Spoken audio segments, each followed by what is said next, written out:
Yo, what's going on, YouTube, and welcome back to Goal Line Hockey. It's your boy, Kevin Forte. The Florida Panthers. Wow. Now, things are getting interesting in Florida right now. So, the Panthers, we know, they're going to probably try and make a move or two here at the deadline, as it's kind of an arms race right now at the top of the Atlantic Division. Even a team like Boston, who's not even in that top three, is looking to add at the deadline. You look at all four of those teams, really, that are going to be playoff teams in the Atlantic. Tampa, Florida, Toronto, and Boston. And that's kind of been the sentiment for the last little while now. But Florida is kind of in a spot here where if they're going to add, they need to subtract at this point. They don't have... It's one of those things where how much are you willing to sacrifice the future? That's really what this comes down to for the Cats. And you look at where they're at, some of the names that have been starting to get mentioned, it is quite interesting where things are at for them right now. So if you're looking right here at the Florida Panthers, wow, Joe Pavelski just signed with Dallas. So that's a pretty big one. I'm sure you guys will see that video shortly. So they don't have their first round pick. They don't have their second round pick this year. So they don't have their first two picks this year. They also don't have a second round pick in 2024. So if you're talking about, high-end draft picks, you have to start going into next year. Do you want to do that? Right? So the question is, well, what's the alternative? Unfortunately, it means prospects. Now, what are some of those prospects? Well, probably the big ones, the ones that are going to make noise in the trade market, are going to be the two guys that are, I think most people would assume, the most valuable players on the Panthers: goaltender Spencer Knight and forward Owen Tippett.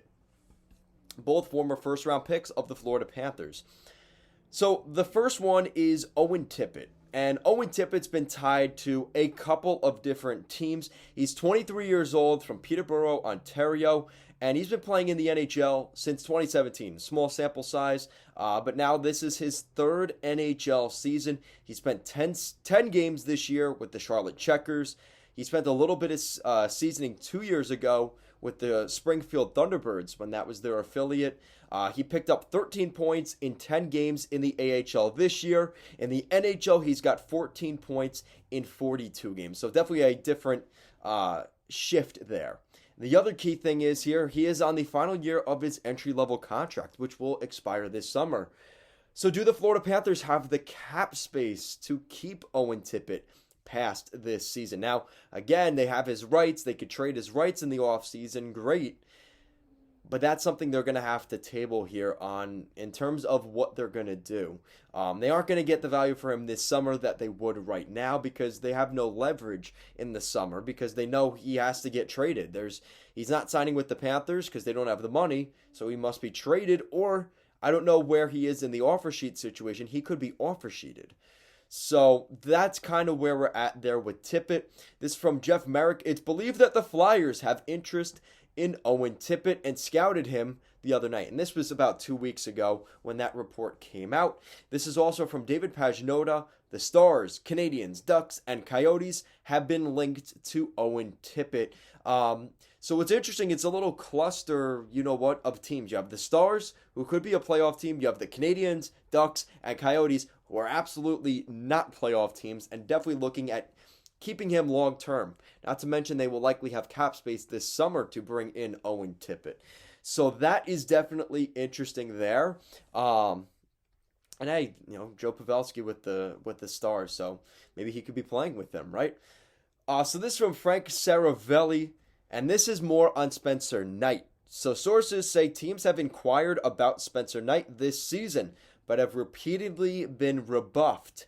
It's not happening. The Panthers view Knight as a centerpiece, and that's with all these rumors around there. This is from Frank Saravelli. Teams have reached out about the availability and told it's not happening. You look at Spencer Knight this season, well, really, you have to look at what happened last season as well. During the playoffs, he was incredible for the Florida Panthers and was really, really a bright spot for them. Sergei Bobrovsky really struggled last season. Spencer Knight comes in as the knight in shining armor and pretty much saves the Florida Panthers. He was a 2019 first-round pick, 13th overall.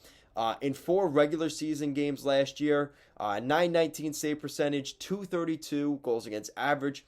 Pretty good numbers. This year, he's definitely taken a step back in 19 games in the NHL. He does have 10 wins, which is positive. 10 wins in 19 games. 3.10 goals against average. That's pretty high.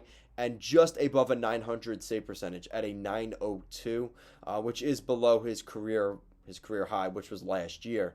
But in the AHL, he's put together better numbers. He's got 7 wins in 11 games with Charlotte, a 295 goals against average, so a little lower, and a 905 save percentage, so just barely better than what he's done in the NHL. So I think a lot of teams are seeing this as an opportunity, maybe to say, listen, let's see if they're going to bail on him early here. He was the Team USA goalie for World Junior Championships and the IHF for the States. So he's very highly thought of. And, considering they just sent Devin Levi to the Buffalo Sabres last offseason, it's even more unlikely that they were to trade Spencer Knight. They would trade 2 goalie prospects, Devin Levi and Spencer Knight, within really 8 months of each other. That doesn't really make sense. But that has been thrown out there, and it sounds like the Sabres have pretty well, the Panthers have really shut down those rumors. Also, contract-wise, Spencer Knight is on the final year of his entry-level contract next year. So they have him. So Owen Tippett is a restricted free agent this summer for 2022, and Spencer Knight will be a restricted free agent next summer in the summer of 2023. So they have another year to figure out where he stands. Do they sign him to a 3-year deal? Do they sign him to a similar deal to Shesterkin, a 5-year deal? That's kind of all going to be on the table, but we'll worry about that more next off season. So, guys, that is it for today's video. A lot of stuff going on with the Panthers. They've been rumored to maybe bring in Boca Raton native Jacob Chychrun down to the Florida Panthers. I've heard a lot about Hampus Lindholm, John Klingberg. They've been all over the place. They've been looking at a lot of defensemen, Mark Giordano, Claude Giroux. They could be looking at a big trade deadline here. But again, who's going to get traded? Like, realistically, they don't have the draft picks, so you can't just throw in draft picks. It is going to be a prospect or two that has to catch the other team's attention. And hopefully it's not Spencer Knight or Owen Tippett, but we'll see what happens. Guys, thank you so much for watching, and let's go Panthers.